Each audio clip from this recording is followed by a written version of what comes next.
রোজা অবস্থায় আমাকে 4টি কাজ করতে হবে। 2টি কাজ আল্লাহর জন্য আর 2টি কাজ আমার জন্য। 2টি কাজ কার জন্য? আল্লাহর জন্য। আর 2টি কাজ আমার জন্য। একটা হলো কালিমা পড়তে হবে বেশি বেশি, এটা আমি আল্লাহর জন্য পড়ব। 2 নম্বর হলো ইস্তেগফার করতে হবে, আল্লাহর কাছে গুনাহ ক্ষমা মাপ চাইতে হবে, রব্বে কারীমের কাছে মাপ চাইতে হবে। আর 2টি কাজ হলো যেটা আমরা না করে পারি না, না করলে আমাদের বড় ক্ষতি হয়ে যাবে, সেটা হচ্ছে জাহান্নাম থেকে মাপ চেতে হবে আর আল্লাহর কাছে জান্নাত চাইতে হবে। তাহলে 4টি কাজের মধ্যে একটি কাজ হলো কালিমা পড়া, ইস্তেগফার পড়া, তাওবা ইস্তেগফার পড়া। 3 নম্বর কাজ হলো জাহান্নাম থেকে মাপ চাওয়া। আর 4 নম্বর কাজ হলো আল্লাহর জান্নাত চাওয়া। সুবহানাল্লাহ। এই কাজগুলো যদি আমরা করতে পারি আমাদের জন্য তাকওয়া অর্জন হয়ে যাবে। আর কিছু কাজ বর্জন করতে হবে, কিছু করতে হবে আর কিছু বর্জন করতে হবে। 1 নম্বর বর্জন হলো গীবত। গীবত যদি বর্জন করতে না পারি আমাদের রোজা কিন্তু বিফলে চলে যাবে। যেমন আপনি আপনার ঘরের মধ্যে এসি লাগিয়েছেন, এসি লাগানোর পর এসিটা অন করে দিলেন, এদিকে জানালাও খুলে দিলেন, দরজাও খুলে দিলেন। এসি ঘর ঠান্ডা করতে পারবে না, কারণ হলো যেটুকু ঠান্ডা হবে সেটুকু জানালা দিয়ে বের হয়ে যাবে, ঠিক না? ঠিক। যেটুকু ঠান্ডা হবে সেটুকু জানালা দিয়ে বের হয়ে যাবে, যেটুকু ঠান্ডা হবে দরজা দিয়ে বের হয়ে যাবে। আল্লাযীনা আমানু কুতিবা আলাইকুমুস সিয়াম কামা কুতিবা আলাল্লাযীনা মিন ক্বাবলিকুম লাআল্লাকুম তাত্তাকুন। আল্লাহ রাব্বুল আলামিন বলেছেন, হে ঈমানদারেরা, তোমাদের উপর রোজা ফরজ করা হয়েছে যেমন ফরজ করা হয়েছিল তোমাদের পূর্ববর্তীগণের উপর, যাতে তোমরা তাকওয়াবান হতে পারো। তাহলে রোজা ফরজ শুধু আমাদের উপরই বিধান ছিলেন না, হযরত আদম আলাইহিস সালামের উপর মাসে 3টা রোজা ফরজ ছিলেন। হযরত আদম আলাইহিস সালাম যখন জান্নাত থেকে পৃথিবীতে যখন আসলেন, পৃথিবী অন্ধকার দেখতে পেলেন, কিন্তু চাঁদনি রাতে, চাঁদের 14, 15, 16 তারিখে তার কাছে খুব ভালো লাগলো, কারণ চাঁদের আলোতে উদ্ভাসিত হয়ে গেলেন পৃথিবী। হযরত আদম আলাইহিস সালাম 3 দিন রোজা রাখা শুরু করলেন, এটা আদম আলাইহিস সালামের সময় ফরজ ছিলেন। হযরত নূহ আলাইহিস সালাম 2 দিন বাদে প্রতিদিনই রোজা রাখতেন। শাওয়াল মাসের 1 তারিখ, জিলহজ মাসের 10 তারিখ, এই 2 তারিখ বাদে হযরত নূহ আলাইহিস সালাম প্রতিদিনই রোজা রেখেছেন। হযরত দাউদ আলাইহিস সালাম তার সন্তান যখন অসুস্থ হলেন তখন রোজা রেখেছিলেন। হযরত মূসা আলাইহিস সালাম রোজা রেখেছিলেন তুর পাহাড়ে যাওয়ার পর। এই জন্য রোজা আমাদের ভয়কে দূর করার জন্য। রব্বে কারীম বলে দিলেন, বান্দা, আল্লাহ রাব্বুল আলামিন বললেন, ইয়া আইয়ুহাল্লাযীনা আমানু কুতিবা আলাইকুমুস সিয়াম কামা কুতিবা আলাল্লাযীনা মিন ক্বাবলিকুম লাআল্লাকুম তাত্তাকুন। আল্লাহ বলে, বান্দা তুমি ভয় পাবে, এই জন্য আমি বলে দিলাম, বান্দা তোমার উপর রোজা ফরজ করা হয়েছে যেমন তোমাদের পূর্ববর্তী গণের উপর, যেন তোমরা তাকওয়া অর্জন করতে পারো।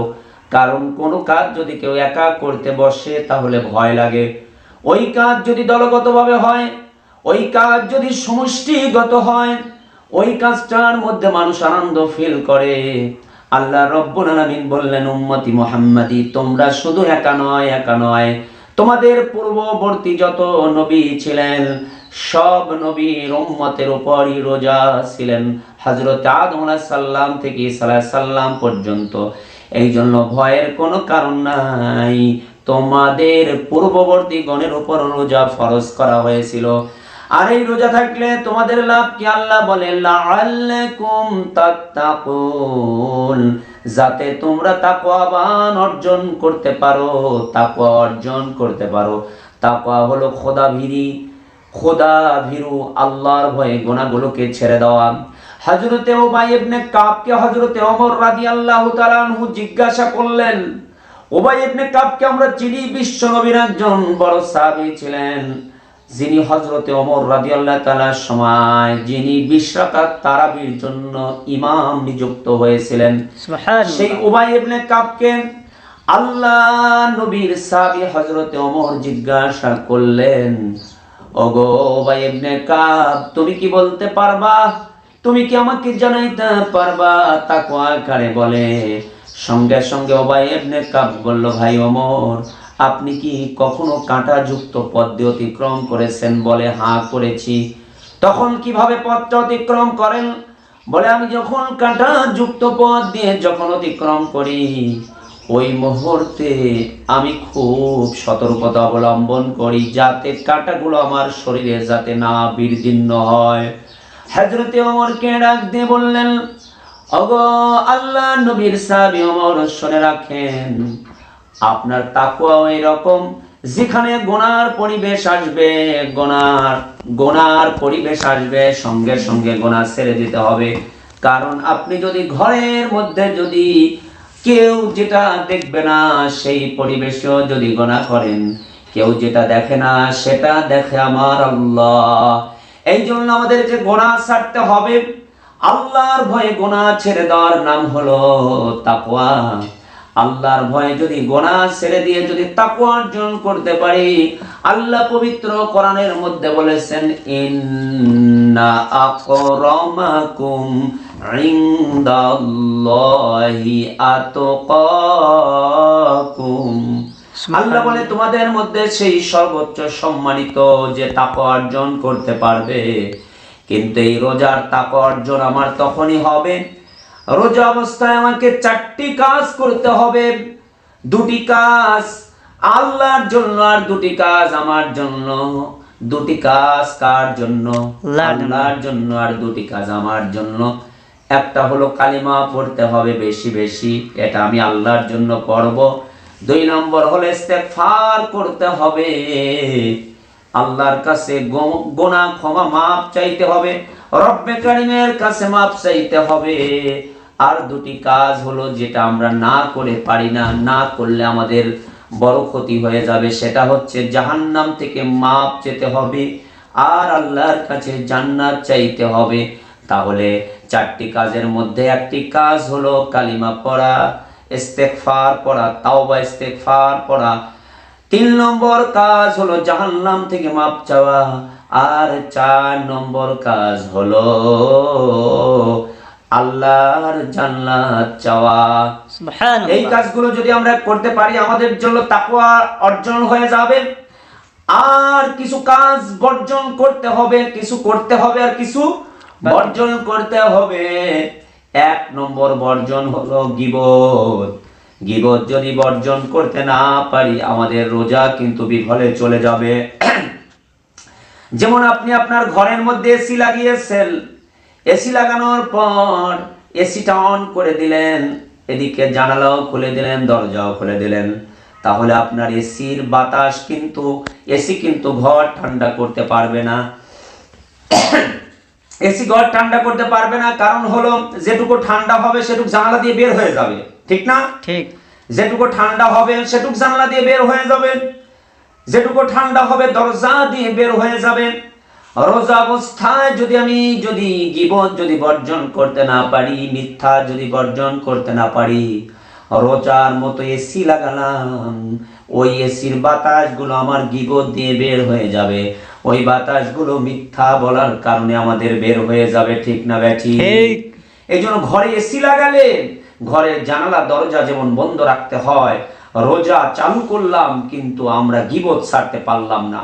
গীবত সম্পর্কে একটা কথা শুনুন, গীবত কেন করা যাবে না? আল্লাহ নবী হযরতে নূহ আলাইহিস সালাম আল্লাহর বড় পেয়ারা নবী ছিলেন, আল্লাহর পেয়ারা রাসূল ছিলেন। হযরতে নূহ আলাইহিস সালাম একদিন একটা কুকুরের পাশ দিয়ে যাচ্ছে, কুকুরটা ছিলেন অত্যন্ত কালো বর্ণের কুকুর হওয়ার কারণে হযরতে নূহ আলাইহিস সালাম ঘৃণা করে মুখ ফিরিয়ে নিলেন। আল্লাহ রাব্বুল আলামিন কুকুরের জবান খুলে দিলেন, সুবহানাল্লাহ সুবহানাল্লাহ সুবহানাল্লাহ। কুকুর কথা বলে নূহ আলাইহিস সালামকে ডাক দিয়ে বলেন, ওগো আল্লাহর নবী নূহ।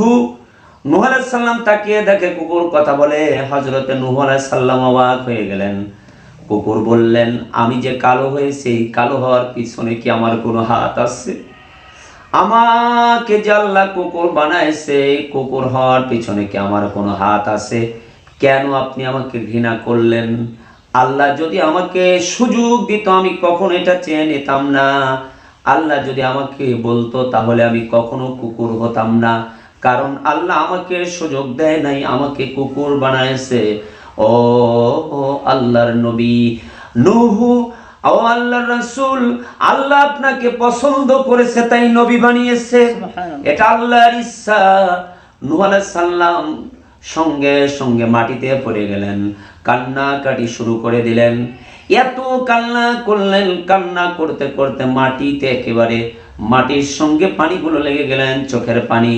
নূহ আলাইহিস সালাম আল্লাহর কাছে বললেন, আল্লাহ আমি ভুল করে ফেলেছি, একটা কুকুরকে নিন্দা করে আল্লাহ আমি ভুল করে ফেলেছি। হযরতে নূহ আলাইহিস সালাম একটা কুকুরকে নিন্দা করার জন্য, ভাই জানেরা, বাবা জানেরা, মা বোনেরা, আমি কথাটা কান পেতে শুনবেন, একটা কুকুরকে নিন্দা করার জন্য আল্লাহর নবী নূহ 10 বছর কেঁদেছিলেন। আল্লাহ তাকে নাম দিয়েছিলেন আব্দুল গাফফার, গাফফারের বান্দা। 10 বছর পর আল্লাহ ক্ষমা করে দিলেন।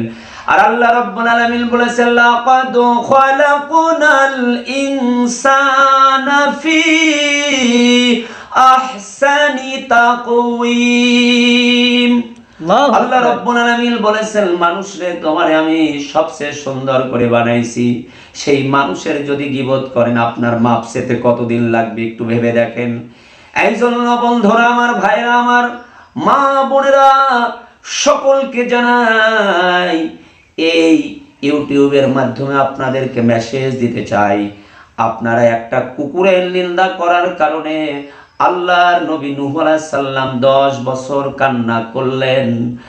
আর আমরা যদি মানুষের নিন্দা করছি রোজা অবস্থায়, তাহলে আমাদের রোজার জন্য কত, গীবতের জন্য কত বছর কান্না করা উচিত? আপনাদের বিবেকের উপর প্রশ্ন রাখলাম।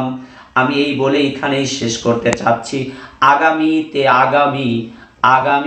ইউটিউবের যে ভিডিও হবে, আগামী ভিডিও দেখার জন্য আপনাদেরকে অগ্রিম দাওয়াত দিচ্ছি। আল্লাহ যেন এই ভিডিও সহ আগামী ভিডিও দেখার মতো তৌফিক দেয়। সকলে বলুন আমিন।